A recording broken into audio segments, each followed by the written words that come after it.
આજની મારી રેસીપી ગમે તો એક લાઈક ને એક સબસ્ક્રાઈબ જરૂરથી કરજો.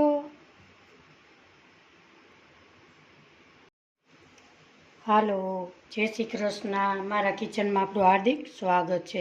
આજે બનાવીશું આપણે લચ્છા પરોઠા. અહીંયા મેં 1 વાટકો ઘઉંનો લોટ લીધેલો છે. એમાં નાખીશું આપણે સ્વાદ પ્રમાણે મીઠું,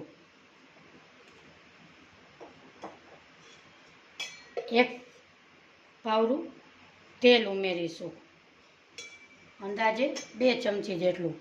એને આપણે આવી રીતે થોડું થોડું પાણી નાખી અને લોટને બાંધી લેશું. તમે મેંદાના લોટના પણ બનાવી શકો છો. થોડું થોડું પાણી નાખી અને આવી રીતે આપણે લોટને બાંધી લઈએ. લોટ કઠણેય નહીં અને નરમેય નહીં, એવો આપણે લોટને બાંધી લેશું.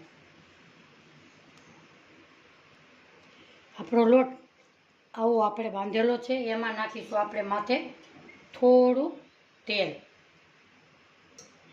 આવી રીતે આપણે મિક્સ કરી લઈએ અને 5 મિનિટ આપણે એને ઢાંકી દઈએ.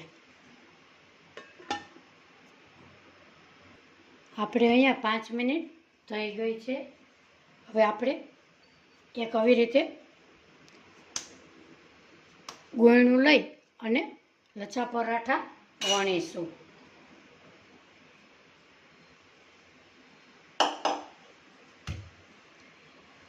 એમાં આપણે સૂકા લોટમાં બોરીશું. આવી રીતે આપણે એને વણી લઈએ.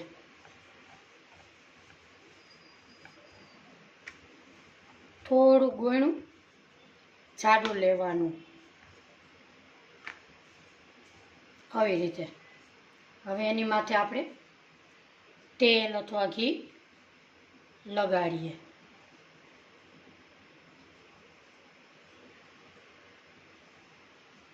આ લચ્છા પરાઠા ખાવામાં ખૂબ જ સરસ લાગે છે. બાળકોને ટિફિન બોક્સમાં પણ આપણે આપી શકીએ છીએ.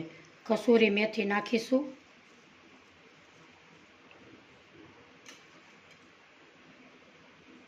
લીલા મરચાં નાખીશું ને થોડી ધાણાભાજી ઉમેરીશું.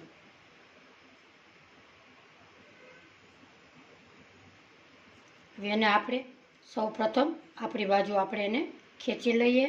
પછી ઉપરથી આવી રીતે ફોલ્ટ વારી લઈએ, પાછું ખેંચી લઈએ, આવી રીતે વારી લઈએ. એમ કરી અને આપણે લચ્છા પરોઠા તૈયાર કરી લઈએ, આવી રીતે. હવે એને આપણે બંને બાજુ થોડા થોડા આવી રીતે ખેંચી લઈએ.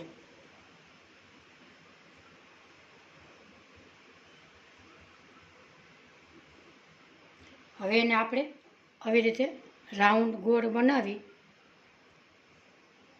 અને નીચેના ભાગમાં થોડુંક આપણે લઈ લઈએ.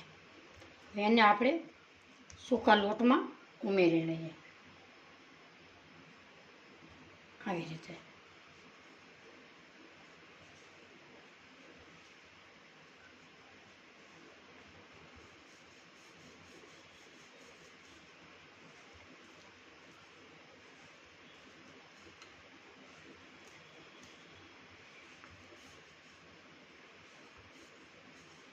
આપણું પરોઠું સરસ વણાઈ ગયું છે. હવે આપણે ગેસ તરફ જઈએ. હવે આપણે ગેસ ઉપર લોઢી મૂકી છે, ગરમ થઈ ગઈ. હવે આપણે લચ્છા પરાઠા અંદર એક નાખેલું છે.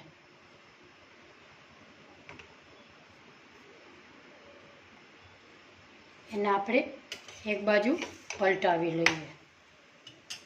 એની ઉપર નાખીશું આપણે થોડું ઘી.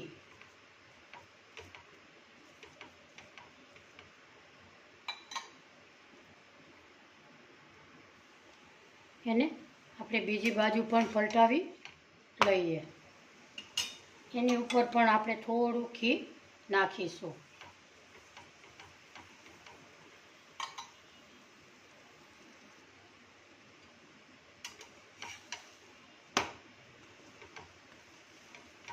આ લચ્છા પરાઠા બાળકોને તમે લંચમાં પણ ટિફિન બોક્સમાં આપી શકો, લંચમાં પણ તમે જમવામાં લઈ શકો છો.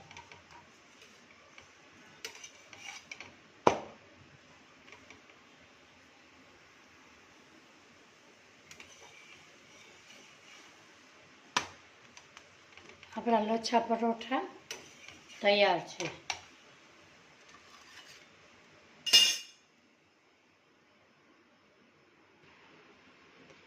આજની મારી રેસીપી તમને ગમી હોય તો લાઈક, શેર ને સબસ્ક્રાઈબ જરૂરથી કરજો. ફરી મળીશું એક નવી રેસીપી સાથે. ત્યાં સુધી મારા જય શ્રી કૃષ્ણ.